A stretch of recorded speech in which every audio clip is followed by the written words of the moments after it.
নামছে।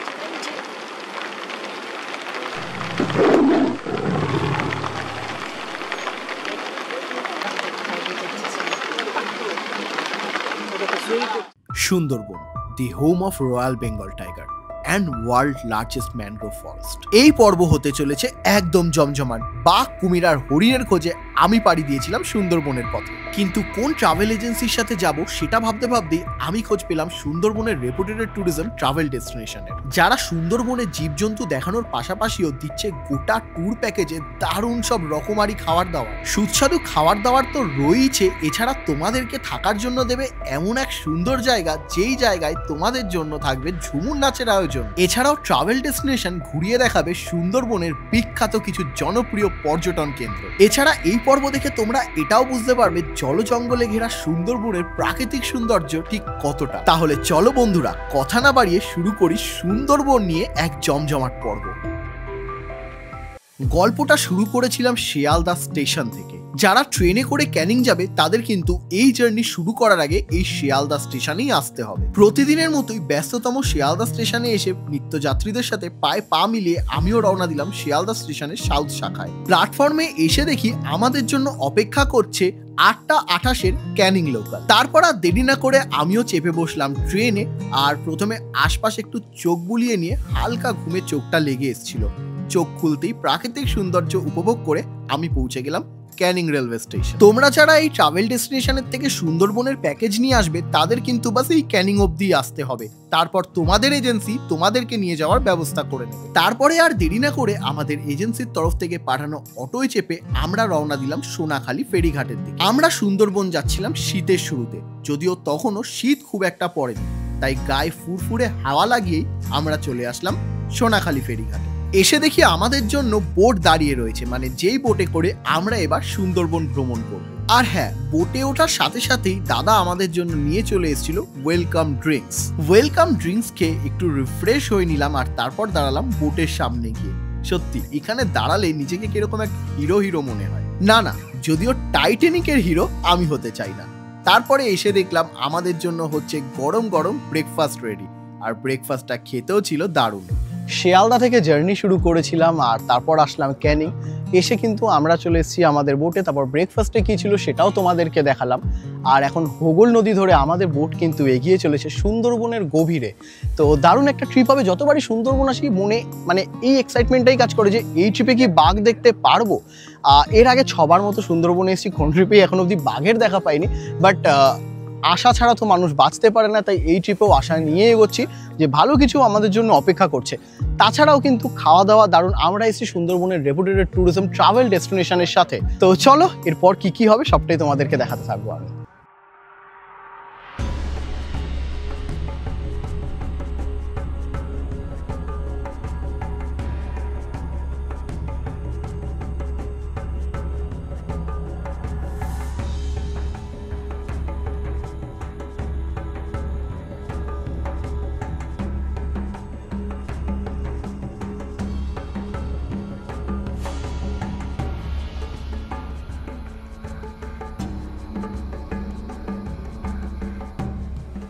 একটা কথা তোমাদেরকে আমি বলতে পারি, সুন্দরবন এসে বাঘের দেখা পাও না পাও, এখানকার খাবার দাবারে কিন্তু তোমাদের মন ভরে যাবে। হাতে যেই প্লেটটা দেখছিলে ওটা ছিল গরম গরম আমুদি মাছ ফ্রাই, যেটা খেতেও কিন্তু দারুণ মুখরোচক ছিল। তারপরে বোটে করে নদী পথে কিছুটা এগিয়ে এসেই আমরা আসলাম আমাদের আজকের প্রথম ট্যুরিস্ট স্পটে, যেটা ছিল হ্যামিল্টন সাহেবের বাংলো।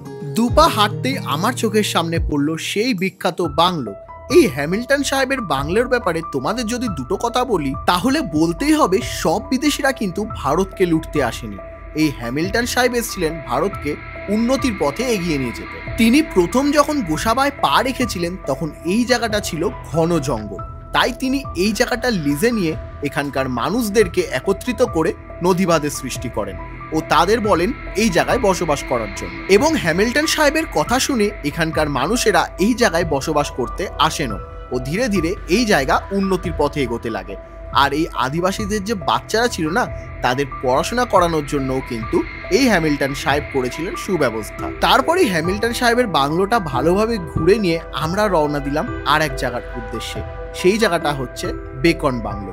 কিন্তু যাওয়ার আগে যেহেতু রোদের তাপটা একটু প্রখরই ছিল, তাই ভাবলাম এই গরমে ঠান্ডা ঠান্ডা একটু আখের রসই খেয়ে নেওয়া যাক। এই হ্যামিল্টন সাহেবের বাংলো থেকে বেকন বাংলো কিন্তু পায়ে হাঁটা কিছুটা পথ, আর এই জায়গায় ঢুকতে তোমাদের 10 টাকা করে এন্ট্রি ফি লাগবে পার পারসন। এই বেকন বাংলো রবীন্দ্রনাথের বাংলো নামে পরিচিত, কিন্তু আপনারা কি জানেন এই বাংলো কিন্তু তৈরি করেছিল স্যার হ্যামিল্টন, যাতে তিনি এই জায়গায় বিশেষ অতিথিদের আপ্যায়ন করতে পারেন ও তাদের সাথে হাতে হাত মিলিয়ে এই জায়গাকে আরো উন্নতির পথে এগিয়ে নিয়ে যেতে পারেন। আর তাই শোনা যায় রবীন্দ্রনাথ ঠাকুর এই জায়গায় এসেছিলেন ও এখানে ছিলেন।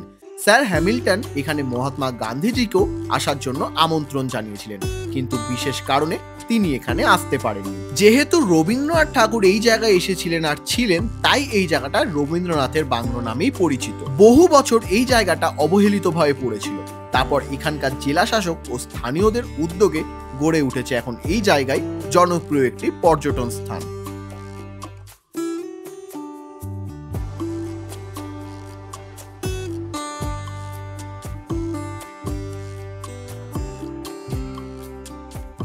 তারপরে আর কি, হ্যামিল্টন সাহেবের বাংলো, বেকন বাংলো, এই সব জায়গা ঘুরে দেখার পর আর তোমাদেরকে এই জায়গার ইতিহাস বলার পরে আমরা চলে আসলাম গোসাবা ফেরিঘাটে, কারণ এখানেই দাঁড়িয়েছিল আমাদের বোট। তারপর আর দেরি না করে ঝটপট উঠে পড়লাম আমরা আমাদের বোটে।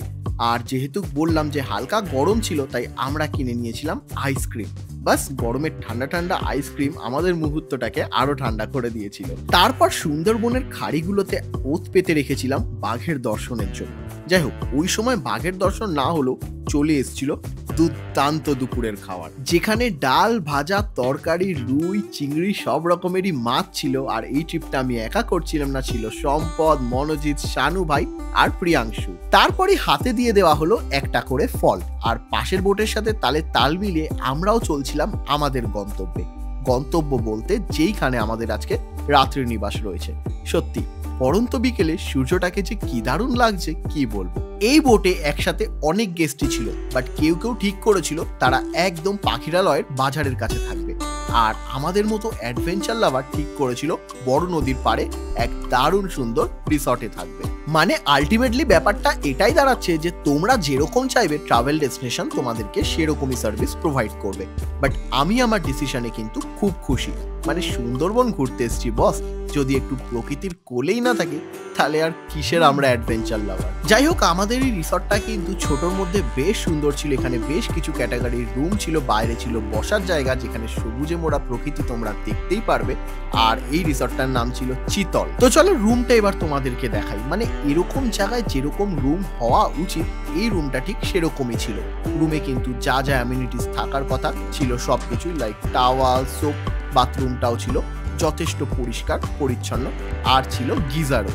আর জানলা খুললেই ফুরফুরে মিষ্টি হাওয়া, দারুণ ছিল এক কথায়। তো বন্ধুরা, আজকে সারা দিনের জার্নিটাই তো আমি তোমাদেরকে দেখালাম। ট্রাভেল ডেস্টিনেশনের সাথে করছি সুন্দরবন জার্নি 2 রাত্রি 3 দিনের। প্রথম দিনটা দারুণ কাটলো। ব্রেকফাস্টে কী ছিল, লাঞ্চে কী ছিল সবটাই দেখালাম। তারপর প্রবেশ করলাম রিসর্টের। রিসর্টটাও দারুণ সুন্দর একদম, মানে যেই অ্যাম্বিয়েন্স, যে অ্যাটমসফিয়ারটা দরকার সুন্দরবন ঘুরতে এসে, সেটা তোমরা এখানে পাবেই। তো ফ্রেশ হয়ে নিলাম। আর এখন তোমরা একটা আওয়াজ পাচ্ছ ঠিকই, তো এই আওয়াজটা আসছে একটা প্রোগ্রামে, সেটা হচ্ছে সুন্দরবনের ট্রেডিশন ঝুমুর নৃত্যের। আমাদের এজেন্সি আমাদের জন্য রিসর্টের মধ্যেই আয়োজন করেছে ঝুমুর ডান্স। তো চলো যাই আর তোমাদেরকে দেখাই। এই হচ্ছে সন্ধেবেলা আমাদের রিসর্টের অ্যাম্বিয়েন্স, দারুণ সুন্দর। আর এই দিকে হচ্ছে ঝুমুর নৃত্য। তো চলো।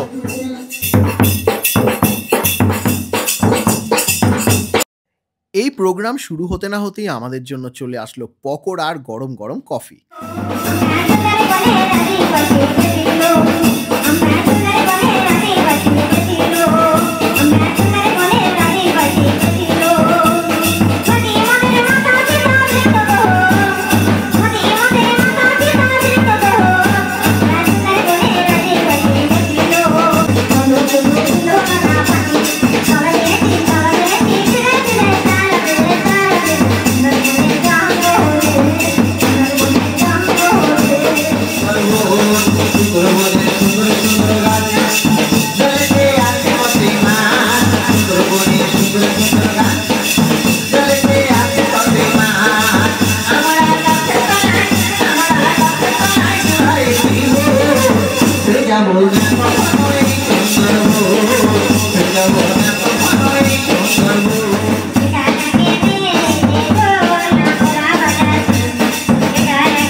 তো সুন্দরবনের বিখ্যাত ঝুমুর নাচ দেখে আমাদের কিন্তু সন্ধেটা জাস্ট জমে গেছে। এটা যদিও আমার কাছে নতুন নয়, সুন্দরবন আমার কাছে খুবই ভালোবাসার একটা জায়গা। এখানকার কালচার যে ব্যাপারগুলো রয়েছে সবই আমার খুব ভালো লাগে, তাই এই নাচের আগেও আমি বহুবার দেখেছি, আর যতবারই দেখি খুবই ভালো লাগে। তো যাই হোক, নাচ তো দেখা হয়ে গেছে, আর এখন আমরা যাব বাজারের দিকে। মানে পাখিরালয়ের যে মেন বাজারটা রয়েছে ওই দিকটা আমরা যাব, কিছু কেনাকাটা করতে হবে, কিছু খাবো একটু কোল্ড ড্রিঙ্কস খাবো। তো এইসব জায়গায় অন্ধকার নেমে গেলে সেরকম করার কিছু থাকে না, বাট ট্রাভেল ডেস্টিনেশন কিন্তু মানে তোমরা যেরকম চাইবে, তোমরা যদি চাও যে কোনো মানে বাজারের কাছে পপুলার লোকেশনে থাকবে, সেখানেও ওরা কিন্তু রিসর্ট বা হোটেল তোমাদের জন্য করে দেবে। বা যদি তোমরা একটু অফ বিটে থাকতে চাও, যেরকম নেচারটা এনজয় করতে চাও, যে হ্যাঁ সুন্দরবনে ঝিঝি পোকার ডাক, রাতের যে অন্ধকারের মায়াবী পরিবেশ, তো সেইটাও করতে গেলে আমরা যে রিসর্টটাতে রয়েছি সেটা দারুণ, আশপাশটা পুরো অন্ধকার, জাস্ট অসাধারণ লাগছে। তো চলো বাজারের দিকে যাই, আর তারপর গিয়ে আবারও ভিডিও করব। ওই হচ্ছে আমাদের রিসর্ট, আর আমাদের বোটটা ঠিক এইখানটা দাঁড়িয়ে, একদম সামনেই বড় নদী। আর এই রাস্তা ধরে এখন আমরা সামনের দিকে এগিয়ে যাব। আমার সাথে যারা এসছে তারা সামনে হাঁটা লাগিয়েছে, তো চলো আমিও যাই।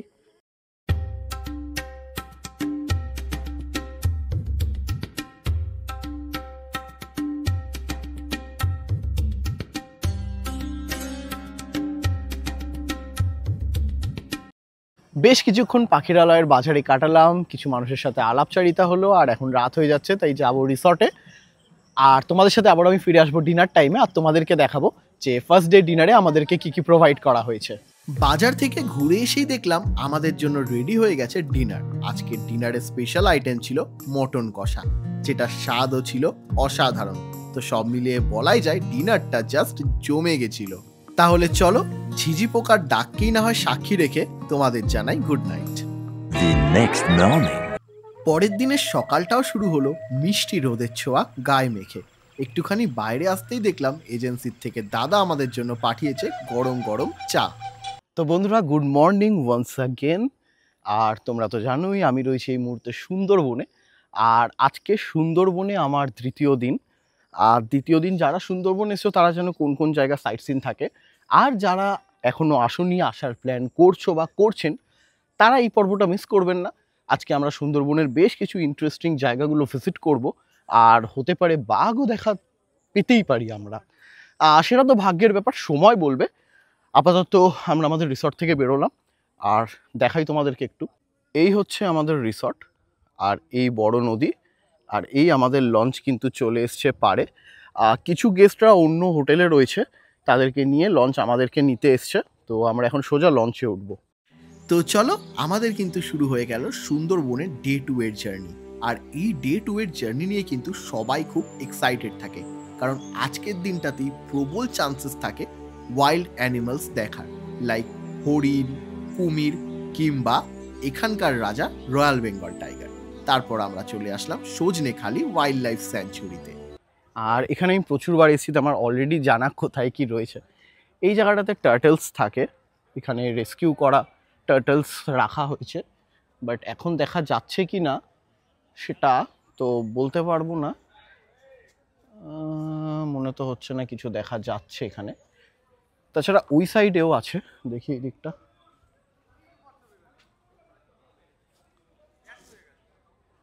এখানে কুমির টুমিরও দেখা যায়, রেস্কিউ করা কুমির এখানে রয়েছে। তো দেখা যাক, আগের বার এসেছিলাম যখন কুমিরের দেখা পেয়েছিলাম, এবার পাই কিনা। আর এখান থেকে কিন্তু মানে আপনাদেরকে একজন গাইড প্রোভাইড করা হবে, সেই গাইডই আপনাদের আজকের সাইট সিনগুলো ঘুরিয়ে দেখাবে, আর এই জায়গার ব্যাপারে সমস্ত ইনফরমেশন দিয়ে দেবে। আচ্ছা, এটা হচ্ছে বলে দিই, এটা প্রথম স্পট। এটা এখানে হচ্ছে সজনেখালি। এখানে দেখার ভিতরে আছে কিছু রেয়ার পিসিস কচ্ছপ আছে, যেটা এই পুকুরটায় আছে 129 খানা, টোটালটায় প্রায় 350 থেকে 400 খানা আছে। এটা সম্পর্কে আপনাদের বোটে গিয়ে বলবো, কারণ আমি স্পটে বেশি সময় নিতে চাই। একটা ক্রোকোডাইল পন্ড আছে, যদি বাইরে আসে ওরা তারা দেখতে পাবো। একটা ওয়াচ টাওয়ার হচ্ছে, ওয়াচ টাওয়ার থেকে জঙ্গলের ভিউটা দেখা যাবে। তারপরে এটা এন্ট্রি এক্সিটটার সামনে আমরা যেতে সুন্দরবনে যেটা মানে যার নাম অনুসারে সুন্দরবনের নামটা এসছে সেই সুন্দরী গাছটা আমরা দেখব। ম্যাপটা আছে দেখি আমরা এক্সিট থেকে বেরোয় গিয়ে আধা ঘন্টা 35 মিনিটের ভিতরে আমরা পৌঁছে যাব নেক্সট স্পটে, এটা সুদর্ণখালি। তো গাইডের থেকে টুকটাক কিছু কথা শুনে নিয়ে এই মুহূর্তে আমরা উঠছি সজনেখালি ওয়াচ টাওয়ারে।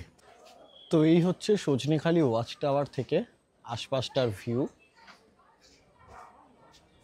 অক্টোবর মাসের এন্ড, বাট স্টিল এখনও ভালোই গরম, ঠান্ডা পড়েনি। ভেবেছিলাম ঠান্ডা ঠান্ডা পাবো। তো ওয়াচ টাওয়ারে গরম আসে, এরকম কোনো অ্যানিমাল সাইটিং হচ্ছে না, কিছুই নেই, পুরো খালি। আরও কয়েকটা কথা তোমাদেরকে বলে রাখি, এই জায়গাটা কিন্তু নো প্লাস্টিক জোন। তো ইউজ অ্যান্ড থ্রো ওয়াটার বোতল পর্যন্তও কিন্তু থাকলে সেটা বোটে রেখেই এখানে আসবে। এখানে কিন্তু অ্যালাউ নেই, আর যেখানে সেখানে ফেললে কিন্তু বড় টাকার জরিমানাও হতে পারে, তো সেটা মাথায় রাখতে হবে। আর এই যে জায়গাটা, এই পুকুরটায় কিন্তু কুমির থাকে, রেস্কিউ করা কুমির। এই দিকটাতে আমি এর আগেও কয়েকবার দেখেছি পাড়ে উঠে থাকে, বাট এই জায়গাটা হঠাৎ করে দেখছি বন্ধ, জানি না কেন। আর এই জায়গাটা এরকম নেট দেয়া জলের মধ্যে থেকে, তো বুঝতে পারছি না, আপাতত কিছু দেখাও যাচ্ছে না। যা গরম, স্বাভাবিক যে কুমির জলের নিচে থাকতেই বেশি পছন্দ করবে। দেখো, এইবার হয়তো আমরা কিছুই দেখতে পাইনি, কিন্তু ট্রাভেল ডেস্টিনেশনের সাথে এর আগের বার যখন আমি এসছিলাম তখন কুমির থেকে শুরু করে মনিটর লেজার্ড সব কিছুই দেখেছিলাম। সজনেখালি ঘুরে নিয়ে আপনাদেরকে এই জায়গাটা থেকে বাইরে বেরোতে হবে, বাট তার আগে আপনারা দেখে নেবেন সুন্দরবনের বিখ্যাত সুন্দরী গাছ, মানে যেই গাছের নামে সুন্দরবন নামটা পড়েছে, সেই সুন্দরী গাছ কিন্তু এইটা। আর এছাড়া এখানে রয়েছে Sundarban tiger reserve, map of Sundarban. তো সুন্দরবনের পুরো মানচিত্রটা কিন্তু এখানে রয়েছে, আর বিভিন্ন জায়গার নাম রয়েছে। পুরো ম্যাপে কিন্তু সুন্দরবনকে বর্ণনা করা হয়েছে। আমার মুখ দেখে হয়তো আর বুঝতে বাকি নেই যে অক্টোবরের শেষ, নভেম্বরের শুরুতেও কী লেভেলের গরম এই মুহূর্তে সুন্দরবনে। যাই হোক, মোটামুটি এখানে যা যা দেখানো হয়ে গেছে। আমাদের নেক্সট ডেস্টিনেশন হচ্ছে গিয়ে সুদর্ণখালি। এটা ছিল সজনেখালি, এবার যাব সুদর্ণখালি। সুদর্ণখালিতেও একটা ওয়াচ টাওয়ার আছে, ওখানের বিশেষত্ব কি সেটা তো ওখানে গিয়েই বলবো। এখন আপাতত বোটে উঠবো। তো বন্ধুরা, আমাদের কাছে চলে এসছে সেকেন্ড ডে ব্রেকফাস্ট। আর আজকে ব্রেকফাস্টে রয়েছে একদম ফোলা ফোলা নান, সাথে রয়েছে চানা মশলা, আর রয়েছে গুলাব জামুন। এই ট্রাভেল ডেস্টিনেশনের সাথে সুন্দরবন ট্রিপে আসলে বাঘ দেখতে পাবে এই গ্যারান্টি হয়তো আমি নাও দিতে পারি, কিন্তু খাওয়ার দাওয়ার তোমাদের মন জয় করে নেবে এই গ্যারান্টি আমি দিচ্ছি। তো চলো এবার ব্রেকফাস্টটা কমপ্লিট করি। এই মুহূর্তে আমাদের লঞ্চ যেই জায়গাটার দিকে যাচ্ছে, মানে সুদর্ণখালির দিকে, তো যাওয়ার পথে তোমরা দেখতে পারবে চারিদিকে এরকম প্রচুর ফ্লেন্সিং নেট লাগানো। আর এই নেট কেন লাগানো থাকে তোমরা সবাই জানো, যাতে বাঘ লোকালয়ে না প্রবেশ করতে পারে। বাট এখনকার কিছু ক্ষেত্রে দেখা যাচ্ছে এই ফ্লেন্সিং নেট থাকার পরেও কিন্তু বাঘ সেই নেট ছিঁড়ে গ্রামে প্রবেশ করছে। বিভিন্ন জায়গায় নেট ছেঁড়াও আমি দেখতে পাচ্ছি। তো বন দপ্তর কিন্তু বারবার করে এই নেটগুলোকে রিপেয়ার করে।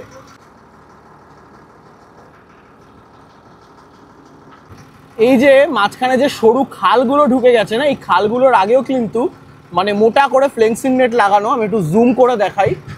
এটার কারণ হচ্ছে যাতে নৌকা নিয়ে যারা মাছ ধরে তারা যেন ওই দিকটা না যায়, বিকজ ওখানে ডেঞ্জার রয়েছে। বাট তাও বেশি মাছ পাওয়ার লোভে কিন্তু সুন্দরবনের মৎস্যজীবীরা প্রায়শই এই ফেন্সিং নেট পার করে খালের মধ্যে ঢুকে যায়, কারণ খালে বেশি মাছ থাকে। আর তার ফলে কিন্তু সেই জায়গাতে টাইগার অ্যাটাকের কেস বেশি শোনা যায়। আফটার সজনেখালি আমাদের পরবর্তী ডেস্টিনেশন ছিল আজকে সুদর্ণখালিতে। আর এখানে শুরুতেই তোমরা দেখতে পারবে মা বনবিবির মূর্তি। তো আফটার সজনেখালি এখন আমরা এসেছি সুদর্ণখালিতে। সুদর্ণখালিতে আপনারা ভ্যারাইটিস অফ ম্যানগ্রোভস দেখতে পারবেন, বিভিন্ন রকমের গাছপালা ভরা, এটাই এখানকার বিশেষত্ব। তাছাড়া সজনেখালির মতো সুদর্ণখালিতেও কিন্তু একটা ওয়াচ টাওয়ার রয়েছে, তো সেই ওয়াচ টাওয়ারেও যাবো। সাইটিং হয় কিনা দেখা যাক সেটা। তো চলুন এগোই। তো আমাদের গাইড দাদা সবাইকে নিয়ে ওই সাইড দিয়ে যাচ্ছেন, গাছগুলো দেখাচ্ছেন, আর আমি এই রাস্তা দিয়েই যাচ্ছি। তো এই হচ্ছে এখানকার পরিবেশ, আর এখানে যেসব গাছগুলো রয়েছে তার ব্যাপারে বিবরণ দেওয়া রয়েছে। এই হচ্ছে ওয়াচ টাওয়ার, সুদর্ণখালির ওয়াচ টাওয়ার। আর এখানে দুটো বোর্ড রয়েছে, সেখানে সুন্দরবনে কি কি পশু বা কি কি পাখি দেখা যায় বিখ্যাত সেইগুলোর ব্যাপারে বলা রয়েছে। আমি দেখাচ্ছি। এই যে অবভিয়াসলি সবচেয়ে বিগার পিকচারে রয়্যাল বেঙ্গল টাইগার, তাছাড়া এখানে কিন্তু চিতল হরিণ, স্পটেড ডিয়ার আর কি, তো চিতা বিড়াল রয়েছে, লেপার্ড ক্যাট যেটা বলে, এশিয়ান প্লাম সিভিট রয়েছে। আমরা বেশিরভাগ এশিয়ান কমন সিভিটটাকে দেখতে পাই, বাট এখানে প্লাম সিভিটও রয়েছে। আর জঙ্গল ক্যাট অবভিয়াসলি, ফিশিং ক্যাট, আর এদিকে হচ্ছে বাদুড় রয়েছে, আর বুনো শুয়োর, ভেরি ডেঞ্জারাস, ভেরি অ্যাগ্রেসিভ। আর এদিকে বাঁদর, যেটা তো কমন দেখাই যায়। আর ওখানে একটা বাঘ মামা স্ট্যাচু রয়েছে বসা, পাশে বসে সবাই ফটো টটো তোলে। আর এদিকে রয়েছে বিভিন্ন পাখি যেগুলো সুন্দরবনে ফেমাস, সেইগুলো এই যে দেখে নিন। তাহলে চলুন এবার ওয়াচ টাওয়ারটাতে যাই, আর ওয়াচ টাওয়ারে গিয়ে আরও কিছু ডিটেলস আপনাদেরকে আমি শেয়ার করছি। তো সুধর্ণখালিতে এসে দেখলাম একটা জায়গায় সবাই গাছটার সামনে রয়েছে, তো কেন রয়েছে সেটা একবার দেখাই। এখানে আপনারা দেখতে পাচ্ছেন একটা স্নেক রয়েছে, কিন্তু সবুজ লাউডগা সাপ, এই যে একদম পুরো ক্যামোফ্লাস করে রয়েছে, দেখা খুব মানে মুশকিল, সবুজ গাছের সবুজ সাপ, বাট হেভি লাগছে জিনিসটা। তো জাস্ট চলে এসেছি ওয়াচ টাওয়ারের একদম ওপরে, আর এই ওয়াচ টাওয়ার থেকে ভিউ কীরকম সেটা একটু দেখাই। এই হচ্ছে বিস্তীর্ণ Sundarban, world largest mangrove forest, আর এই ওয়াচ টাওয়ার থেকে এরকম হচ্ছে কিছুটা ভিউ। আমার পেছনে আপনারা দেখতে পারবেন একটা পুকুর করা রয়েছে, এটা কিন্তু ন্যাচারাল না, এখানে মানে বন দফতর থেকেই পুকুরগুলো বিভিন্ন জায়গায় করা হয়েছে, আর তার পাশেই ওয়াচ টাওয়ারগুলো। আর যেহেতু বনের পশু পাখি নোনা জল খেতে পারে না, সুন্দরবনটা পুরোটাই নোনা জলের ওপরে, যেহেতু এরা সমুদ্রের সাথে মিশেছে, তো এখানে মিষ্টি জলের কিছু উৎস এরকম করে বানানো থাকে। আর মিষ্টি জল পশু পাখিদের খুবই প্রিয়, তারা নোনা জল যেহেতু পান করতে পারে না, তো মিষ্টি জল খেতে এখানে আসে। আর তখন কিন্তু মানে প্রবল চান্সেস থাকে সাইটিং হওয়ার, তো এখানে বিভিন্ন জায়গায় কিন্তু এরকম মিষ্টি পুকুর বানানো রয়েছে। যাই হোক, সবকটা ওয়াচ টাওয়ারই পুরো ফাঁকা, একটা কিচ্ছুর দেখা নেই, তো ঠিক আছে, কোনো ব্যাপার না। তাও তো অন্যবার হরিণ ঠরিণ জল খেতে আসে, সেটা দেখা যায়, এবার পুরো ফাঁকা, একদম কিচ্ছু নেই। আর যেই সাপটাকে দেখালাম লাউডগা, ওটার ইংলিশ নাম হচ্ছে গ্রিন পিট বাইপার। আর বাইপার, যেই সাপের নামের পেছনে বাইপার আছে মানেই ভেনামাস, বাইপার মানে ভীষণ বিষাক্ত হয়। কিন্তু এই লাউডগা মানে গ্রিন পিট বাইপারের কিন্তু মানে যে কামড়ানোর রেকর্ড একদম নেই বললেই চলে, এরা সচরাচর কাউকে কামড়ায় না। আমাদের ভারতে বেশিরভাগ যেই 4টে প্রজাতির সাপ দেখা যায় সেটা হচ্ছে গোখরো, কেউটে, কালাচ আর হচ্ছে চন্দ্রবোড়া, মানে যেটাকে আমরা বলি হচ্ছে গিয়ে রাসেল বাইপার, খুব ভেনামাস হয়। তার মধ্যে এই 4টে সাপেরই কামড়ানোর রেকর্ড বেশি পাওয়া যায়। বাকি দুটো সাপ আরও রয়েছে, একটা হচ্ছে যেটা আমি দেখালাম গ্রিন পিট বাইপার, এদেরও বিষ আছে, কিন্তু এদের কামড়ানোর রেকর্ড কিন্তু একদমই নেই। আর যেটা সুন্দরবনে পাওয়া যায়, গোটা ভারত বিখ্যাত, পৃথিবী বিখ্যাত, আমাদের ভারতেই সবচেয়ে বেশি রয়েছে, সেটা হচ্ছে কিং কোবরা। ইয়েস, সাপেদের রাজা কিং কোবরা, যেটাকে শঙ্খচূড় বলে অনেকে, তো সেই সাপও কিন্তু সুন্দরবনের জঙ্গলে পাওয়া যায়। তো সাকসেসফুলি আমাদের সজনেখালি সুধর্ণখালি দুটোই দেখা কমপ্লিট। নেক্সট যে জায়গাটায় আমরা যাব সেখানে যেতে বেশ কিছুক্ষণ সময় লাগবে, সেই জায়গাটা হচ্ছে দোবাকি। দোবাকি স্পেশালিটি হচ্ছে যখন আমরা মানে এই জায়গায় আসলাম, এখানে আমরা ওয়াচ টাওয়ার দেখলাম, আর দোবাকিতে জঙ্গলের মধ্যে দিয়ে কিছুটা ব্রিজ করা রয়েছে, যেখানে কিন্তু হাঁটতে হয়, আর মানে ব্রিজটা পুরো কভার আপ করা নেট টেট দিয়ে, আর নিচে হচ্ছে গিয়ে কোর ফরেস্ট এরিয়া, তো ওখানে বাঘ ঠাক দেখা যেতে পারে, সেটা তো কপালের ওপরে। আর এই যে রাস্তাগুলো দিয়ে আসলাম, এখানে তো ফ্লেন্সিং নেট ছিল, বাট ওই এরিয়াগুলোতে কিন্তু কোনো ফ্লেন্সিং নেট থাকবে না, আর আমরা সরু খালের মধ্যে দিয়ে যাব, তখন সাইডে কুমিরও দেখা যেতে পারে। তো দেখা যাক কি দেখতে পাই না পাই, বাট নেক্সট ডেস্টিনেশন কিন্তু আমাদের দোবাকি। বোট আমাদের আবারও এসে গেছে, তো চলুন এবার উঠি বোটে। বোটে উঠতে উঠতে আমাদেরকে দিয়ে দেওয়া হয়েছিল গরম গরম ভেজ পকোড়া, স্বাদ কিন্তু ভালোই ছিল। তারপরে আমরা ছোট খাল ধরে এগোচ্ছিলাম, এর দুপাশেই কিন্তু ভালো মতো দেখা যায় কুমির বা হরিণ, তাই আমরা সবাই এই দিকেই চোখ রেখেছিলাম। এবার তোমাদের মনে একটা প্রশ্ন আসবেই যে শুভদীপ দা, এই ক্লিপটা কি হলো? তুমি তো ভিডিওর ইন্ট্রোতে এটা দিয়েছিলে। তাহলে তোমাদের বলি, এই ক্লিপটা হয়তো আমি নিইনি, বা এই ট্রিপে আমি হয়তো বাঘ দেখিনি, কিন্তু ট্রাভেল ডেস্টিনেশনের সাথে আমাদের আগে যারা এসেছিল তারা কিন্তু এই ক্লিপটা সংগ্রহ করেছে ও আমাকে বলেছে ভিডিওতে দেওয়ার জন্য, যাতে তোমরাও দেখতে পারো। যাই হোক, এবার তোমাদেরকে বলি দ্বিতীয় দিনের লাঞ্চে কি কি ছিল। ছিল পাবদা মাছ, আলু ভাজা, ডাল, আর স্পেশাল যেটা আমার খুব পছন্দের একটা আইটেম, সেটা হচ্ছে পাতুরি।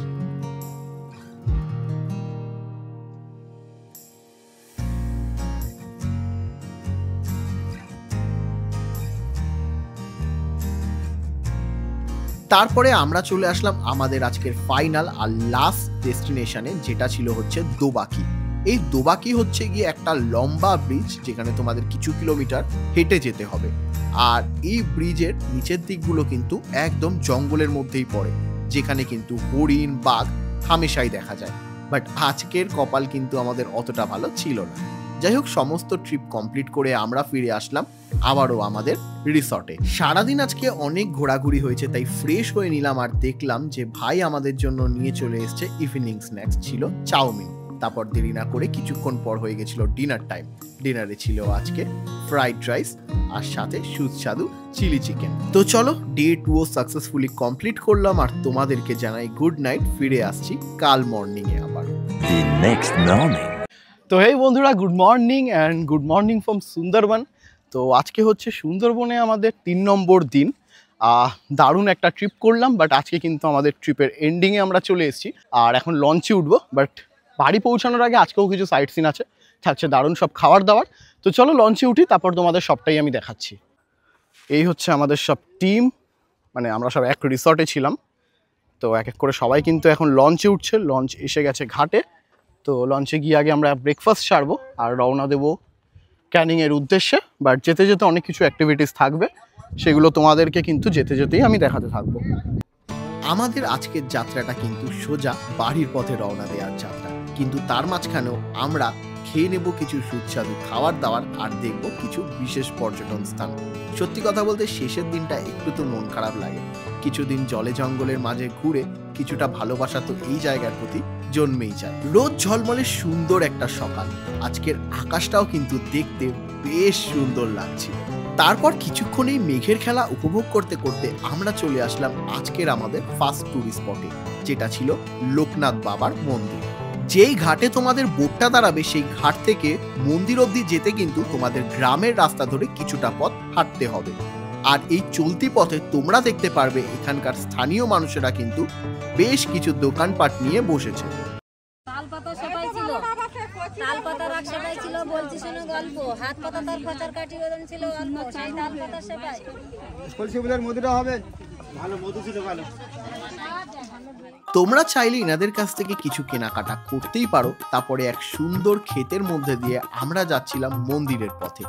আর মন্দিরে আসতেই দেখলাম অলরেডি এই জায়গায় বেশ কিছু মানুষ কিন্তু ভিড় জমিয়েছে আগে থেকেই। তারপরে দেরি না করে পায়ে পা মিলিয়ে কিন্তু আমিও চলে আসলাম একদম মন্দিরের সামনে।